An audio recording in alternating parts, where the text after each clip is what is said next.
YouTube के सभी दर्शकों को मेरी ओर से व हमारी पार्टी राष्ट्रीय जनहित विकास पार्टी की ओर से देश की प्यारी जनता के चरणों में कोटि कोटि नमन। और आज फिर इसी जन जागरण अभियान के तहत इस वीडियो संदेश के माध्यम से अब जैसे दोबारा केंद्र और प्रदेशों में कई जगह जो चुनाव बहुत नज़दीक हैं, उसमें सत्ता में जो बैठी पार्टियां हैं फिर देश की जनता की भावनाओं को भड़का के दोबारा से सत्ता पर कब्जा करने की कोशिश करेंगे। क्योंकि जब तक मैं एक चीज़ कहना चाहूँगा विशेष रूप से, देश की जनता जापान के देश के लोगों की तरह अपने राजनेताओं की मंशा को समझ के देश को बचाने की मुहिम में जब तक ऐसा उनका संकल्प नहीं होगा कि देश सर्वोपरि, सबसे पहले देश उसके बाद में हम, तब तक ये राजनेता इस देश में चुनाव होते रहेंगे, चुनाव आते रहेंगे, जाते रहेंगे, देश की जनता की भावनाओं को भड़का के मुफ्तखोरी का लालच दे के और बड़े बड़े वायदे करके घोषणाओं का जो लोक लुभावन झुनझुना है वो देश की जनता को सामने रख के ऐसे उनसे वायदे करेंगे जैसे जादुई छड़ी की भांति ये एकदम से देश की कायाकल्प कर देंगे। लेकिन मैं ये पूछना चाहता हूँ कि देश की आज़ादी से आज तक कृषि प्रधान देश में ग्रामीण अंचल में 80% जनता जो रहती है, उस देश की जनता के बारे में जब वोट लेने होते तो आखिरी बूथ, आखिरी यूथ तक, और जब सत्ता में आ जाते हैं तो उन राजनेताओं से, उन सरकारों से देश की जनता को ये पूछने तक की हिम्मत नहीं होती कि आखिरी बूथ तक तो तुमने वोट ले लिया, लेकिन आखिरी जन तक तुमने उसका क्या भला किया। आज देश के चारों स्तंभ बचाएं, विधायिका हो, न्यायपालिका हो, कार्यपालिका हो, और जो देश का लोकतंत्र का चौथा महत्वपूर्ण स्तंभ है मीडिया हो। क्या आपने देखा कहीं हमारे देश की बहुत ही संवेदनशील महामहिम राष्ट्रपति जी श्रीमती द्रौपदी मुर्मू जी ने भी कई बार सार्वजनिक सरकारी कार्यक्रमों के मंचों से कहा है कि न्यायपालिका का विशेष इस ओर ध्यान जाना चाहिए कि जेलों में काफ़ी लंबे समय से निर्दोष जो लोग हैं उनको ये नहीं पता कि उन्हें किस जुर्म में क्यों, किस लिए बंद कर रखा है, तो उनकी सुध कौन लेगा। कहने का मतलब ये है कि आप, अगर आपको कोई तकलीफ़ है, आपने किसी शिकायत करके एसडीएम ने अगर आपका काम नहीं किया, आपने डीसी को जो अगर शिकायत कर दी तो सबसे बड़ा गुनाह हो गया। क्योंकि एसडीएम साहब लोगों को, ये जिनको भी काम पड़ा होता है उनको कहते हैं कि क्या ऊपर मेरी शिकायत करके तुमने कोई काम करवा लिया। जहाँ इस देश में थानों की बोली होती हो, जो कार्यपालिका से लेकर न्यायपालिका में आज लोगों का लगभग आम आदमी का, क्योंकि अक्सर जो न्यायपालिका के बड़े से बड़े पद पर वो रहते हैं, उसके बाद जब वो रिटायर हो जाते हैं तो सार्वजनिक मंचों से कहते हैं कि आम आदमी को, गरीब आदमी को न्याय मिलना इस देश में संभव नहीं है। और जो बड़े बड़े पदों पर हैं, चाहे वो HCS हो, IAS हो, IPS हो, जैसे ही वो रिटायर होते हैं तुरंत उन्हें देश की जनता के हक अधिकारों की एकदम से याद आ जाती है। लेकिन मैं इस वीडियो संदेश के माध्यम से ये पूछना चाहता हूँ कि जो विधायिका से लेके मीडिया तक के जो हमारे बहुत ही जिम्मेवार साथी हैं, न्यायपालिका में बैठे बहुत ही आदरणीय और कार्यपालिका में बैठे बड़े बड़े पदों पर जो भी हमारे समाज से ही तो गए हैं ना, क्या पदों पर जाते ही उनको, विधायिका में जाते ही उन देश की जनता के लिए क्या कानून बनाने की या बदलने की कोई ज़रूरत नहीं रह जाती। या उनको हक अधिकार कैसे मिले देश की जनता को, इसकी कतई उनको कोई फिक्र नहीं होती। केवल और केवल देश के चारों स्तंभों के जो बैठे हैं बहुत बड़े बड़े पदों पर, चाहे वो विधायिका के माध्यम से हो, न्यायपालिका, कार्यपालिका और मीडिया के साथी, आपने देखा होगा कि जो इनसे संबंध है जिनका, उनके ऐशो आराम, उनकी जो वीआईपी कैटेगरी की जीवन शैली, क्योंकि शायद देश की जनता का तो एकमात्र कसूर यह है कि चाहे विधायिका हो, कार्यपालिका, न्यायपालिका और जो मीडिया के साथी हैं, अगर उन तक अपनी आवाज़ पहुंचानी है तो उनको तो केवल हाथ जोड़कर गिड़गिड़ाना ही पड़ेगा, क्योंकि जिस देश की जनता ने उनको मान सम्मान दिया, जीरो से हीरो बनाया। अक्सर आपने देखा होगा कि सत्ता में जाने वाले राजनेता कैसे हाथ बांधे देश की जनता से वो सत्ता के लिए गिड़गिड़ाते हैं, लेकिन जैसे ही सत्ता में आ जाते हैं तो शायद वो, इससे बड़ा उनका कोई कसूर नहीं कि केवल जय जयकार हो तो बड़े बड़े पदों पर बैठे, चाहे वो किसी भी लोकतंत्र के स्तंभ में हो, चाहे विधायिका में बैठे बड़े बड़े राजनेता हों, मीडिया के साथी हैं, तो उनको भी जो समाज का जिसे भला हो, समाज में कौन उपेक्षित है, कौन किस प्रकार से वो शासन प्रशासन द्वारा, न्यायपालिका द्वारा या विधायिका द्वारा उसका शोषण हुआ या उसको न्याय नहीं मिला, इस प्रकार की समस्या को दिखाना शायद मीडिया के कतई भी उनके दिमाग में ये बात नहीं आती कि अगर आपको सच्चा इंसाफ दिलाना है, सच्चा अगर न्याय आपको दिलाना है, तो देश की आम जनता चाहे किसी भी लोकतंत्र के स्तंभ से वो परेशान हो, उसकी आवाज़ को ज़ोर शोर से उठाना चाहिए, न कि सीमा हैदर जैसे ये बेफजूल जितने मामले हैं उनको बढ़ा चढ़ाकर दिखाकर या उल जुलूल कोई पारिवारिक एक दूसरे का जो घटनाक्रम है उसको दिखाकर अपने आप को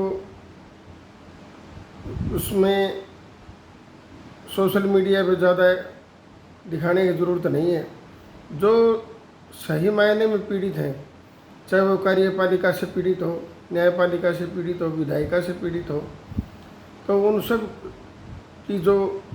किसके कारण किसका क्या नुकसान हुआ उसकी कमी को उजागर करना मीडिया का जो चौथा स्तंभ है, जो पत्रकारिता है, उनका पहला दायित्व बनता है कि जब वो तीनों ही स्तंभ नकारा सिद्ध हुए तो आपका फर्ज बनता है कि उनका आपके माध्यम से, और कई बार अक्सर हमने देखा है कि जो मीडिया ट्रायल में कोई भी समस्या या कोई केस या कोई मुद्दा आ जाता है तो वो लगभग वो अपने अंजाम तक पहुंच जाता है और पीड़ित को न्याय भी मिल जाता है। तो मेरा इस वीडियो संदेश के माध्यम से ये कहना है कि अब जैसे चुनाव नज़दीक है, देश की जनता को भावना को भड़काएंगे, ऐसे करेंगे, वैसे करेंगे, वो कर देंगे। मैं ये कहना चाहता हूँ देश की जनता से, आपका पहला प्राथमिक दायित्व है कि जो भी कोई आपसे वोट मांगने आए उससे लिखित में ये लो कि जो आप ये वायदे कर रहे हैं, अगर हमें कार्यपालिका से कोई काम पड़ गया और जब बड़े बड़े पदों पर बैठे हैं, जब उनके दरवाजे पर उनसे मिलने तक की हमारी हिम्मत नहीं होती और वो हमारी सुनवाई नहीं करते, चाहे वो कार्यपालिका के लोग हों, चाहे विधायिका में बैठे जो बड़े बड़े राजनेता हों, या न्यायपालिका में जो बैठे उच्च पदों पर बड़े बड़े अधिकारी हों, तो क्या सबसे पहले हमें उनसे सीधा मिलने के लिए क्या किसी से फरियाद करनी पड़ेगी? तो मेरा इस वीडियो संदेश के माध्यम से जो भी बड़े से बड़े पदों पर बैठा है, जो मीडिया के साथी हैं, चारों जो लोकतंत्र के स्तंभ हैं, उनके जिम्मेवार व्यक्ति, चाहे वो विधायिका में हों, जिस भी क्षेत्र से बनकर जाते हों, जो न्यायपालिका में जो बड़े बड़े पदों पर बैठे हैं,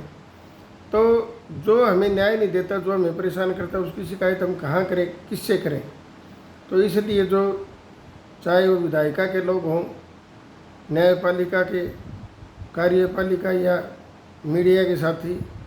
उनके आसानी से उपलब्ध होने वाले आम आदमी के लिए जो मोबाइल नंबर है, कॉन्टैक्ट हैं उनके, या संपर्क नंबर है, वो सार्वजनिक हों, उजागर हों। मान लो जैसे किसी एसएचओ से किसी को काम पड़ गया, वो कोई समस्या को बताना चाहता है, गांव में रहने वाला आदमी, तो विशेषकर थाने के बाहर जो बोर्ड लगा है उसमें जो जिम्मेवार आदमी है, एसएचओ के पद पर है, एसडीएम जो कोई है, डीसी के पद पर कोई भी बैठा है, उनके नंबर सार्वजनिक हों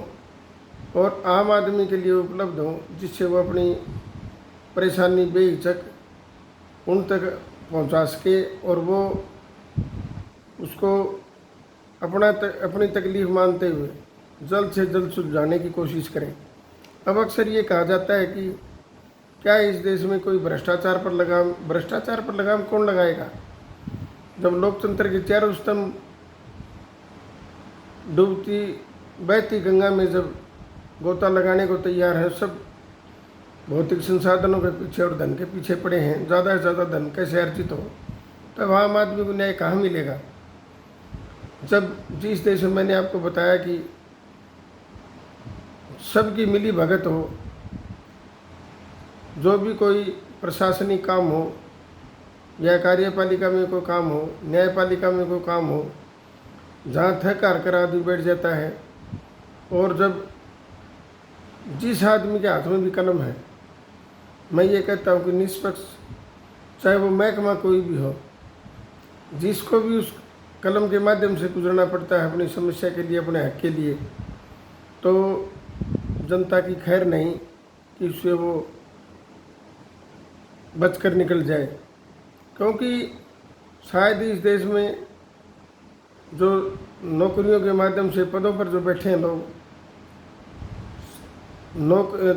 वेतन पाना तो शायद उनका जन्मसिद्ध अधिकार है, और उससे भी कहीं ज़्यादा जो ऊपर का पैसा जिसको रिश्वत कहते हैं, वो ज़्यादा कैसे कमाया जाए, उसके लिए जनता चाहे कितनी परेशान हो, कैसे बेचारे वो मेहनतें करें, चाहे उनके अधिकार कई बार इसकी आड़ में भेंट चढ़ जाते हैं, उनके हक भी मारे जाते हैं, लेकिन कोई तकलीफ़ में आए तो आए। मैं ये पूछना चाहता हूँ, विधायिका में बैठे लोग, कार्यपालिका, न्यायपालिका और मीडिया के जो साथी हमारे समाज से हैं, क्या वो नहीं जानते कि किस महकमे में कहाँ, किस कलम के नीचे सरेआम पग पग पर आम देश की जनता को किस प्रकार परेशान किया जाता है,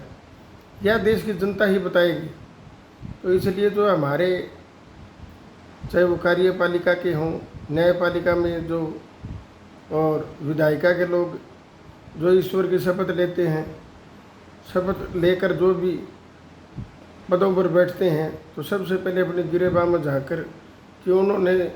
देश की सेवा के बदले में, देश की जनता की सेवा के बदले में क्या कोई कसम ली थी, या क्या कोई ईश्वर से कोई वायदा किया था, उसको किस प्रकार और कैसे अपनी जुबान पर रह के, अपने मर्यादा में रह के, अपने कर्तव्य का निर्वहन करते हुए उनको ज़्यादा से ज़्यादा न्याय मिले देश की जनता को। और पदों पर बैठे, चाहे विधायिका, कार्यपालिका, न्यायपालिका या मीडिया के साथ ये ना सोचें कि जो देश की आम जनता है कोई अछूत है, या कोई, उनसे हमें क्या बात करनी है। आप उस 15% जो सभी पदों, विधायिका से लेकर मीडिया तक के जो जितने साथी हैं, वो 85% जो समाज देहात, गांव में, शहरों में रहता है, आप उसी समाज से तो जुड़े हैं। तो आप ये कैसे भूल जाते हैं कि पदों पर बैठते ही या बहुत कुछ रुतबा मिलने पर कि उनसे क्या बात करनी, इनसे हमारा क्या लेना देना। अरे जब लोकतंत्र का पहला मायना ये है कि लोकतंत्र में जनता के द्वारा जो चुनी गई सरकार है, जनता के हितों व अधिकारों के लिए तो जो चुनी गई है ना, सबसे पहले प्राथमिक दायित्व ये बनता है कि देश की जनता ने हमें चुना है और देश की जनता की सेवा करने के लिए हमें चुना गया है। तो दूसरी बात कहाँ से आ गई इसमें? फिर वो जब अपने अधिकारों के लिए उनको स्वायत्त शासन, प्रशासन, न्यायपालिका और मीडिया के जो साथी हैं ज़्यादा से ज़्यादा अपना हक व कर्तव्यों का निर्वहन करते हुए उनके साथ ऐसा सौहार्दपूर्ण वातावरण बना के सौहार्दपूर्ण उनसे तालमेल करके उनकी तकलीफ़ों को दूर करना चाहिए, न कि पदों पर बैठते ही उनसे पल्ला झाड़ लेना चाहिए कि मैं क्यों, मेरा क्या। इस प्रकार की दृष्टि से समाज, चाहे राजनेताओं के द्वारा कितने बड़े बड़े वायदे किए जाएं देश के विकास की या समाज के विकास की, लेकिन धीरे धीरे देश की जनता में जो आक्रोश इनके प्रति जो पैदा होता है, बाद में धीरे धीरे वो एक बहुत बड़ा ज्वालामुखी का रूप धारण कर लेता है और वक्त आने पर जिससे ये जो इनके बगावती तेवर हैं गाए बगाए अक्सर देखने को मिल जाते हैं। आंदोलन कोई शौकिया कोई नहीं करता किसी भी देश में। आंदोलन करने को जब मजबूर होना पड़ता है, जब उसके हकों पर कुठाराघात होता है या शासन प्रशासन में बैठे लोग, विधायिका में जो लोकतंत्र का सारा सिस्टम जब उसको धूमिल लगने लगता है और ये लगने लगता है कि आपको न्याय कहीं से नहीं मिलेगा, तब वो बगावती तेवर अख्तियार करते हैं। इसलिए पुनः मैं आपसे दोबारा इस वीडियो संदेश के माध्यम से जो भी राजनीतिक पार्टी आपसे आए, आप उनसे सवाल जवाब करें और ये पूछें कि जो पीछे तक होते आया है, अब तक जो गुमराह किया जाता रहा है आपके द्वारा, वो भविष्य में ना हो। जब हम काम के लिए जाएं तो लोकतंत्र के चारों स्तंभ हमारा मान सम्मान करें, हमारे जो अधिकारों की आवाज़ है उसको सुना जाए और जो भी हमारा बनता है, जो भी हमारा हक है वो हमें मिले और हमारी सुनवाई हो और हमारा सम्मान हो। जय हिंद।